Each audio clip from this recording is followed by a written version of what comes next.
All right, so in this video, I want to talk about the question that most agents dread, which is when they're on a listing appointment and the seller says, hey, let me ask you a question. What are you going to do differently, or what are you going to do to sell my home that might be different than the other real estate agents? This is a question when the untrained agent makes them very, very nervous. And I want to break down how most of your competitors are answering this question, the problem that that's causing when they answer it in the way that we're going to talk about in this video. And then at the end, most importantly, we're going to break down exactly how to handle questions when you get them like this. So let's jump into this. So first, we have to understand what's happening and why most agents respond the way that we're going to talk about. And that is because of something we call knowledge bias. And so knowledge bias is something that happens when we think the seller knows what we know. So we answer the questions from the literal sense because we believe because of what we know, we think the seller's asking us the question from the standpoint of knowing what we know, but that's simply not the case. So they speak in terms of what they're going to do versus the results they're going to produce. That is so hypercritical.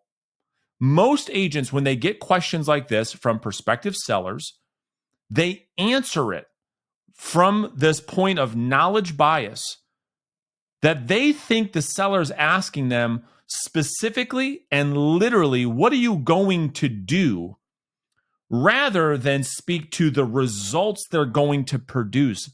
My friends, that is a monumental difference between the two. And I'm going to give you some really good examples of what I mean in just a second. Because here's the reality.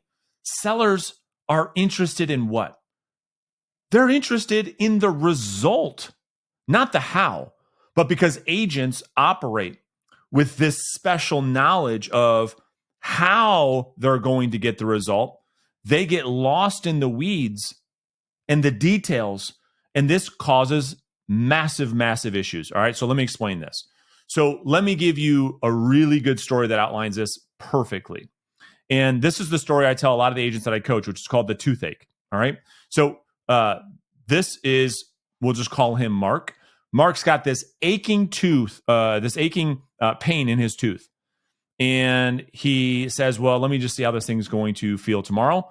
He goes into work and it gets worse and worse and worse and worse. He's like, I have to go to the dentist right now. I cannot handle the pain I'm having in my tooth. I've got to go see the dentist. So what happens is Mark goes and sees the dentist, and he says to the dentist, listen, doc, my tooth is killing me. What do we have to do to stop the pain? And dentist A, like most agents, responds with, well, listen, Mark, I'm going to have to inject you with this 3-inch needle to get the medication in your gums that will make it extremely difficult for you to feel your face and make it very difficult for you to swallow. Then I'm going to use a surgical knife to cut open your gums so I can dig a hole in your jawbone. And once I've done that, then I'll use a small saw to cut your tooth in half. Then I'm going to use steel forceps to yank on one side of the tooth until I sever the nerve from your jawbone. Once I get that side out, I'm going to do the exact same thing on the other side. At this point, I'll have to fill your jawbone with bone marrow and then stitch you up because you'll be gushing blood. And then we'll send you on your way after you pay a $1,500 fee on your way out. Ladies and gentlemen, if you're not laughing, if you don't get it yet, I'll make it real obvious in just a second. This is how most of us communicate. I mean, let's just be really honest. When the seller says, hey, what are you going to do to sell my house? This is how most of us communicate. We get into the weeds of the house because of this knowledge bias of behind the scenes, what we do when we list a home. And we think the seller's got like this understanding of the nuance that you have, and that's what they're speaking to. And this is what we call responding like the mule. So let me give you a different example. All right. So same thing. Mark goes in to see a different dentist and he gets a different experience. He says, Doc, my tooth is killing me. What do we have to do to stop the pain? Well, Dr. B responds like this. He says, well, Mark, listen, not to worry. I'm going to quickly numb it up. I'll get the tooth out of there, which should only take about 10 minutes. And then we'll get you out of here. And it'll be super simple and you won't feel a thing. Now, here's my question for you, because this is how we call a response from the magician.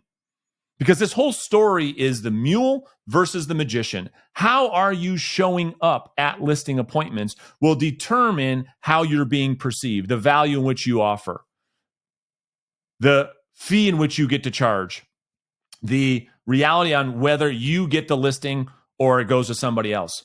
And so how are you showing up? Which one of these gives you more confidence? Which of these dentists do you feel more confident in? And this is what agents do every day. But here's the worst part. We haven't talked about it yet. When you communicate as the mule, you actually commoditize yourself and you lower your status and perceived value. Watch. So the seller says, what are you going to do to sell my home? Here's the mule. The mule shows up and says, well, great question, Mr. and Mrs. Seller. I'm going to do professional pictures. I'm going to do 3D tours. I'm going to do drone shots, virtual floor plans, open houses, social media, hundreds of websites, blah, blah, blah. To which the seller responds with, well, okay, and what are you going to charge me to do that? The mule says, well, I charge 6%. Seller thinks to himself, wow, let me think about it. Professional pictures, 3D tour, drone shots, okay. Man, that stuff doesn't cost $30,000. And responds with, well, okay, Mr. Mule, I appreciate your time. We're going to interview some other agents to see what the other mules have to offer. To which the other mules in the industry go and interview with the seller, and the same thing happens. The seller interviews multiple mules who all respond with a list of what they're going to do, not the result they're going to produce, but rather what they're going to do. They give them a list of all the things I'm going to do for you. And the seller just starts to compare one mule's list to the other mule's list and ends up going with the mule who charges the least. And this is what happens every single day in the marketplace, because we think the seller's asking us from the literal sense, exactly what is it that you're going to do to sell my home? In fact, what is the seller asking you? What is the result you're going to produce on my behalf? You see, the same way when you go see the dentist, do you care? And let's be honest, do you care about all the nuance and the nitty-gritty details on how the dentist is going to solve your pain, which in this case was to pull the tooth? Or do you just care about them getting you out of pain as quickly as possible? Be honest. Do you care about the result or the how? Which of those two do you care more about? We care about the result that they're going to produce. So, what are you going to do to sell my house? Here's how the magician shows up. The magician, because the magician speaks in terms of results, says, well, listen, Mr. and Mrs. Seller, that's a great question. I'm going to first analyze the current buyer demand, and then I'm going to position your home in a way that gets the most qualified buyers to compete with one another to ensure you get the price and terms that you want or more, which is exactly what you want when we hit the market. Am I right? To which the seller says, wow. Wow, you like read my mind. That is exactly what I want. So what's the takeaway? The takeaway is that if you want to give phenomenal client service, get paid for what you're worth, obtain and win business at a high level, we have to communicate the results you deliver, not what you plan to do.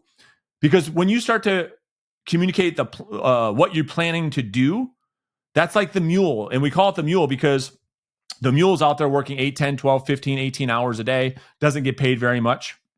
And when you communicate like that, you commoditize yourself. It's not very valuable. I'm going to do this. I'm going to do this. I'm going to do this. I'm going to do this. I'm going to do this. I'm going to do this.